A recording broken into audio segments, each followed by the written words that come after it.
Bom dia a todos, sejam bem-vindos a mais um encontro do nosso Amando Brasil. Hoje, dia 30 de junho, último dia do mês, nós estamos aqui priorizando aquilo que efetivamente é a prioridade, ganhando relacionamento, ganhando intimidade, em busca de vivermos cada vez mais uma vida alicerçada, sentimentos elevados, sentimentos de amor, sentimentos de fé.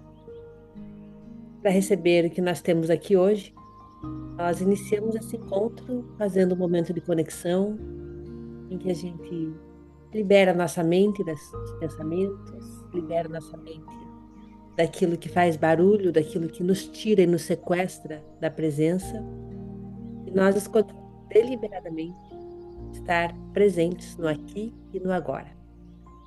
E para isso nós vamos fechar os nossos olhos já numa postura de confiança, de quem confia na vida, encontrar uma postura firme e flexível, preferencialmente com os pés apoiados no chão para sentir a força que vem da terra, com o topo da cabeça direcionado ao alto.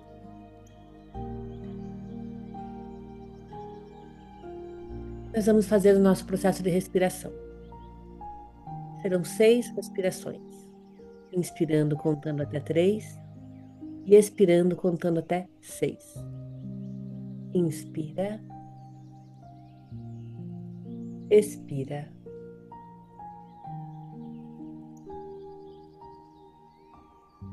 inspira, expira.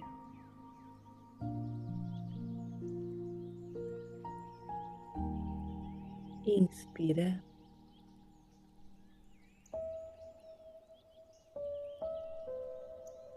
expira.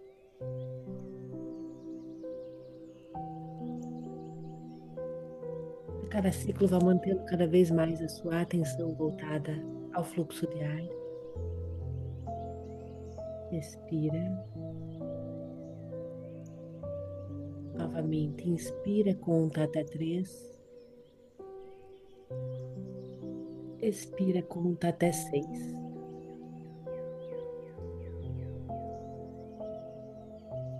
E a última, busca fazê-lo de forma mais profunda. Inspira profundamente, contando até 3. Expira lentamente, nariz, liberando todo o ar, até que todo o seu pulmão se esvazie.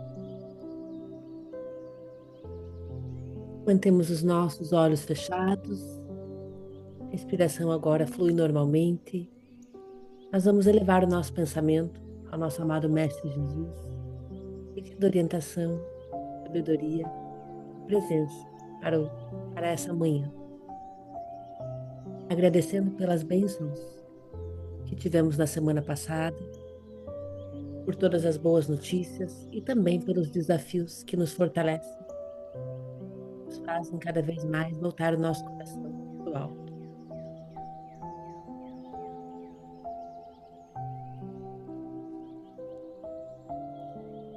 Que na manhã de hoje nós possamos receber a presença divina, abençoando desde já a nossa semana e dos nossos familiares, abençoando a vida dos nossos amigos, vizinhos, dos nossos colegas de trabalho, dos nossos clientes. Que toda a energia advinda desse momento de oração e de conexão possa ser enviada a todos aqueles que mais necessitam, a todos aqueles que nesse momento estão sem confiança plena na vida, com o coração endurecido, afastados, perdidos.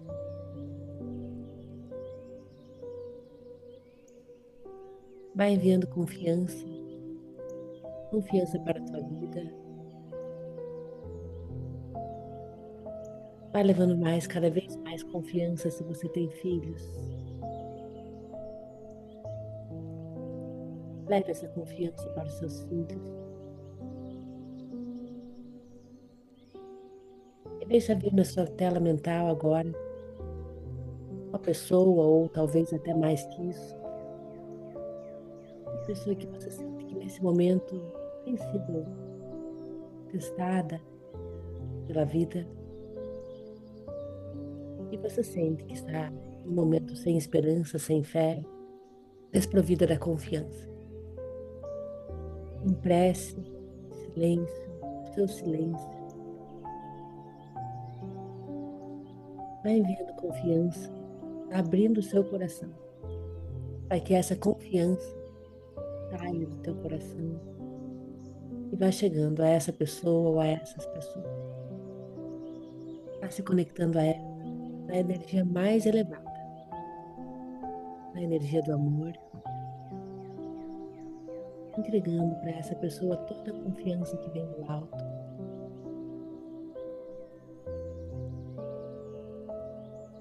Olhe para o semblante dela, já se sentindo cuidada, se sentindo amparada, e veja no olhar e no sorriso dela essa confiança em Deus, a confiança na vida sendo restabelecida. Mantenha seus olhos fechados. Agradeça. Agradeça por esse momento em que você teve a oportunidade de sair da sua vida, dos seus problemas, e a oportunidade de poder levar, através do seu pensamento mais elevado e da sua intenção verdadeira, um sentimento que permite que cada vez mais essa pessoa possa acessar tudo aquilo que a vida tem para ela, para confiar. Devagarinho, com o seu sorriso no rosto, silêncio no coração, silêncio na mente, um sorriso que salta pelos teus olhos, pela tua boca também, um sorriso silencioso. E mesmo quando não está fazendo nada, está fazendo alguma coisa. Vamos começar nossos estudos de Jó, com a presença hoje do Claudinei. Claudinei, estamos abertos e atentos para ouvir o capítulo 22. Vou Tá me destacar. ouvindo bem? Sim, Tá ouvindo? sim. Sim. Então vamos lá, gente. Vamos a Jó 22, né? E cada capítulo de Jó é um aprendizado incrível aí para nossas vidas. Mas em Jó 22 ele tem um encontro ali com Elifaz, né? E eu, analisando o livro, esse capítulo de Jó, eu comecei a pensar quantas vezes na nossa vida aconteceram coisas injustas, né? Que a gente considerou injusta, né? Talvez uma doença num amigo, para uma pessoa que a gente conheça, ou uma perda de alguém, ou uma situação difícil em algum momento que a gente está vivendo, né? E quantas vezes nós nos sentimos injustiçados, né? E ele faz no capítulo 22, ele afirma que o sofrimento de Jó é consequência dos próprios pecados de Jó. E ali no capítulo 22 ele faz vários relatos, muitas, quase praticamente todos muito injustos sobre Jó. E ele inicia seu discurso de uma forma muito abrupta, assim, muito. A princípio a gente acredita que todo mundo já deu uma lidinha, né? Mas determinado a fazer com que Jó se arrependa dos seus próprios pecados, ou seja, questionando e dizendo não, Jó é um pecador, né? E pecou para estar nessa situação. E aí ele questiona a ideia de que Deus seja responsável pela justiça ou a injustiça da vida das pessoas. E ele acusa Jó de vários pecados sociais e outras coisas sem nenhum tipo de evidência, né? E lá mais na frente a gente vai observar o por que a Bíblia fala que exatamente não existia evidência naquilo que ele falava sobre Jó, né? Em seguida também acusa Jó de desafiar espiritualmente a Deus, né? E ele instiga Jó a se arrepender. Inclusive, ele ensina, quer ensinar a Jó nos últimos versículos, ele fala assim, ó, Jó, você precisa fazer isso, isso e isso para você se arrepender, né? Então, ele acredita que quando Jó fizer isso, ele vai voltar a ter prosperidade, né? E aí eu fico pensando, quantas vezes a gente tenta barganhar com Deus a importância daquilo que a gente quer? Então, o que que eu quero dizer barganhar com Deus? Por exemplo, hoje eu tenho uma coisa muito importante. Eu estou deixando de fazer. A gente sabe que fazer estar mais próximo de Deus é importante. Eu estou longe, eu não estou convivendo com Ele, mas naquele momento eu preciso de alguma coisa e não. Hoje eu vou orar de manhã porque eu quero que aconteça tal coisa, né? Que tal coisa ocorra na minha vida. Não que você não deve começar, lógico, é importante começar, né? Voltar ou ter essa experiência próxima dele. Mas a gente quer condicionar a nossa vontade ou o nosso sucesso ou algo aquilo que a gente quer que aconteça, né? Barganhando com Deus, dizendo assim, eu vou fazer isso agora, vou ficar mais pertinho dele porque eu quero isso, né? Então, faz justamente isso, né? Ele condiciona a bênção de Deus a Jó, né, a ele realmente, a sua prosperidade, ele realmente está se voltando e se confessando seus pecados a Deus.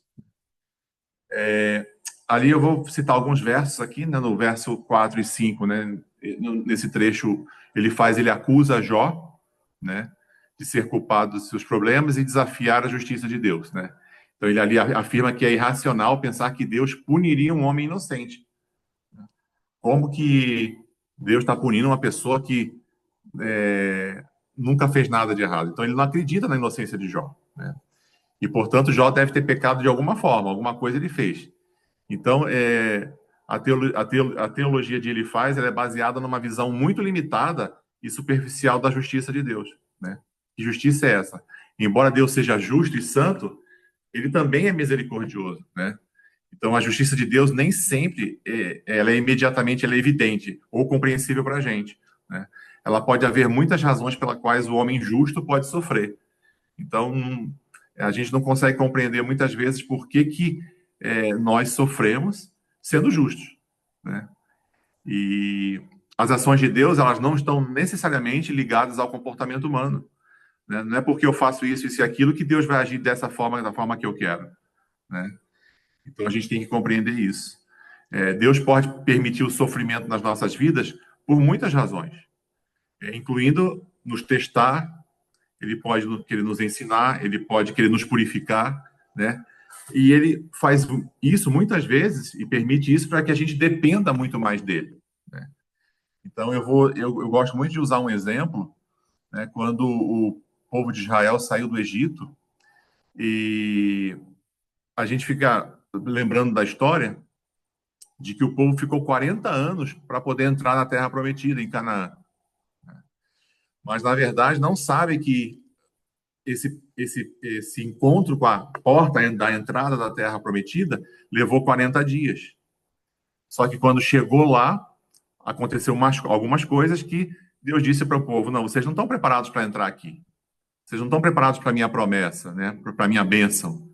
E aí ele faz com que o povo fique rodando e zanzando no deserto por 40 anos.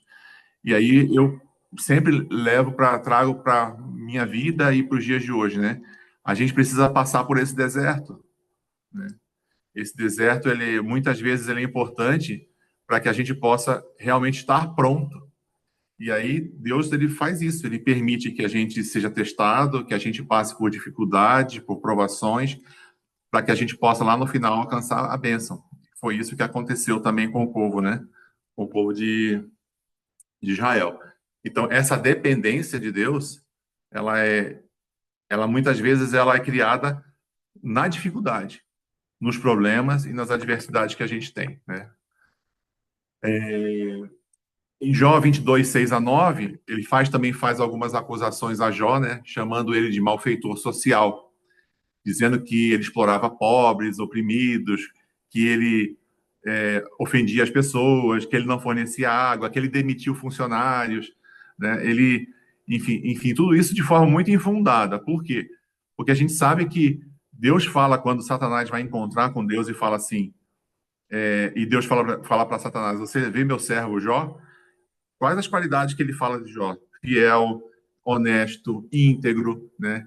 Então, tudo que ele realmente é como servo de Deus. Então, ele faz, isso me faz pensar em algumas coisas. Por exemplo, ele faz estar ali fazendo um julgamento de Jó. E a gente tem uma tendência muito forte a julgar as pessoas que têm posses, que têm dinheiro, né, que têm uma situação financeira melhor do que a nossa, achando sempre que essas pessoas ganharam de forma injusta as coisas, né? Estão numa situação hoje que talvez numa posição diferente da nossa, de uma forma desonesta, né? A gente sempre acha que está roubando ou que está levando alguma vantagem em alguma coisa, né? E aí, quando eu li sobre isso, eu imaginei que ele estivesse fazendo justamente isso. Jó tinha uma posição realmente. Ele era um sheik, né? Mas ele tinha muito dinheiro, uma situação financeira muito boa, uma posição social muito boa, mas ele não era nada disso do que ele faz, estava julgando ele, né? Até porque Deus já disse isso no primeiro momento em que Satanás foi fazer tudo isso com Jó, né? E ele segue acusando Jó de mesmo assim de ser um pecador, né? De trazer calamidade para si mesmo, né? De causar suas próprias más situações. O que ele está vivendo hoje é culpa e responsabilidade de Jó. Ele é o responsável por isso, né? No capítulo 20, 12 e 14, né, Jó continua destacando a grandeza e a distância de Deus em relação aos seres humanos, ou seja, ele coloca Deus num pedestal muito grande, que é o Deus distante, é um Deus que não está próximo da gente, é um Deus que não se importa com a gente, né, que é por isso que também está acontecendo tudo isso com Jó, né? Mas eu queria destacar para vocês de que Deus sabe, né, em Mateus ali 10, 30, fala que Deus sabe até os fios da nossa cabeça, né? E, e isso é muito forte. Eu penso que é algo muito grande, assim, a gente imaginar que Deus sabe até isso, né? Então a gente não pode nunca acreditar que Deus não se importa com a gente, né? Às vezes a gente fala assim, a oração do Pai Nosso, né? Ele diz assim, Pai Nosso que estás nos céus, né? E existe uma música que eu gosto muito que fala assim, que o céu é aqui, o céu é onde eu estou com Deus. Então, assim, eu acredito que ele sempre está do nosso lado e que ele não está distante de nós, assim como ele estava colocando, né? Que essa grandeza, que essa é, onipotência de Deus, ele justamente mostra que Deus não se importa com cada um dos seres humanos, né? E aí coloca isso para Jó. Em Jó 22, 19 e 20 também chega a se alegrar com a destruição dos ímpios, né? Porque ele promete que os justos triunfarão no final. Mas isso é limitado em relação à compreensão do caráter e da vontade de Deus, né? Ele assume que a prosperidade material é a medida da bênção de Deus. Foi aquilo que eu falei lá no começo, né? A minha prosperidade material, a nossa prosperidade material, não é medida pela bênção que Deus dá para a gente, né? A Bíblia ensina justamente que a verdadeira bênção ela é encontrada em um relacionamento pessoal com Cristo.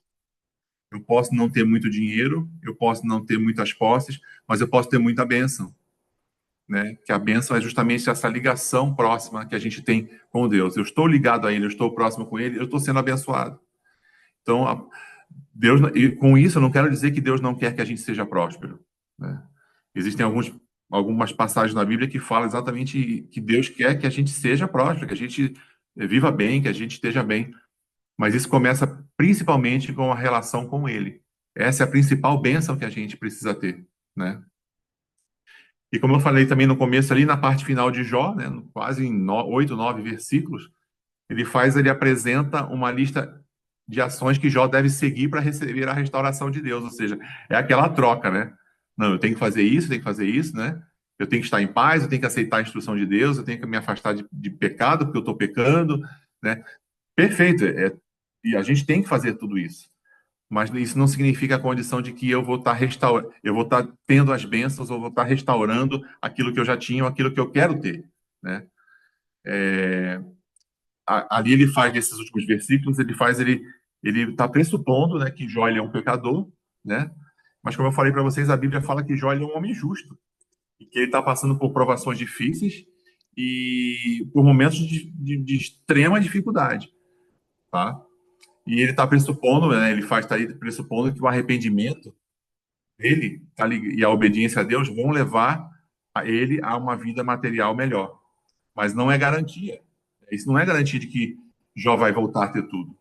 Só que ele acredita nisso. Não, Jó, faz isso, isso e isso, porque com certeza você vai voltar a ter tudo que você tinha, né? Mas a gente não tem essa garantia. Deus não nos garantiu isso.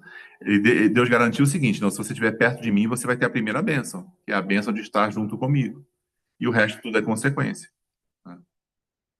Trazendo um pouquinho mais algumas coisas para os nossos dias, assim, de Jó 22, ele é um capítulo que nos leva muito a uma reflexão bem profunda do caráter de Deus, né? E a natureza da sua justiça. Embora o discurso que ele faz ele seja bem limitado na compreensão da teologia bíblica, tem muitos princípios que a gente pode aplicar para os nossos dias, né? Primeiro, a gente pode ver que sempre existem consequências para as nossas escolhas. Isso é um fato, né? As nossas ações, né, vão trazer consequências.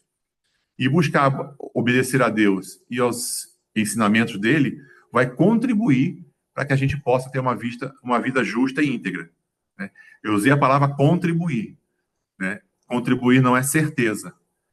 Então a gente, como eu volto a falar, eu acho que uma das coisas que ficou mais próximas de mim nesse capítulo é essa história da barganha com Deus. Eu não tenho certeza de nada em relação a Deus. A única certeza que eu tenho é que, estando do lado dele, né, eu vou ter a principal bênção que eu vou falar, que eu volto a falar, que é a bênção da proximidade da vida com ele. E as outras coisas serão consequências. Então, como eu disse, obedecer a Deus e os seus ensinos vai contribuir para que a gente possa ter uma vida melhor, mas não são garantias. Também vai nos lembrar que a prosperidade material não é medida da bênção de Deus, né? Não é porque eu tenho uma situação material maravilhosa, significa que é aquilo que Deus quer para mim como o melhor. Porque a gente tem que entender que, bom, é aquilo que eu acredito, né? E aquilo que eu entendo da Bíblia, a nossa maior recompensa não está aqui nessa terra, né? A nossa maior recompensa está na vida eterna que Ele nos prometeu. E, de alguma forma, a oportunidade dessa vida eterna ela pode acabar para a gente no minuto seguinte, quando acabar aqui essa conversa com vocês, né? Desde que me parta desse mundo, ali minha chance acabou. Então, eu acredito que a gente precisa ter em primeira mão essa visão de que o que é para mim não está nesse mundo, está numa situação além daqui. Então, essa prosperidade material ela é importante, como eu disse, para que Deus quer que a gente realmente viva melhor, viva bem, né? Possa proporcionar algumas coisas para nossa família e para nós mesmos, mas ela não é a medida da bênção de Deus. Em vez disso, a verdadeira bênção ela é encontrada em um relacionamento mais próximo com Ele, né? Essa proximidade do amor de Deus, essa proximidade do encontro pessoal com Ele, né? Nesse mundo que só valoriza grande parte das vezes os ganhos materiais, né? E a verdadeira riqueza disso tudo, né, do capítulo de Jó, está ligado ao relacionamento com Cristo. Tudo que ele ele coloca exatamente situações em que bota Jó num momento, em que ele fez escolhas erradas, né? Jó não fez essas escolhas, mas ainda assim Jó mostra para ele, né, de que mais importante para ele é o relacionamento dele com Deus e não o que ele perdeu ou o que ele possa vir a ter. Então, eu desejo a todos vocês que a gente possa ter uma semana focada em criar vínculos maiores com Cristo, né? Criar vínculos maiores com Deus através de leitura, através da música, através da oração, através do jejum, né? São situações que nos levam a nos aproximar cada vez mais desse relacionamento com Cristo e nos tornarmos mais próximos dele. Nossa, foi especial, Claudinei, muito, foi bem impactante. Vou deixar aberto aqui primeiramente para quem gostaria de contribuir, podem, deixa eu só parar a gravação.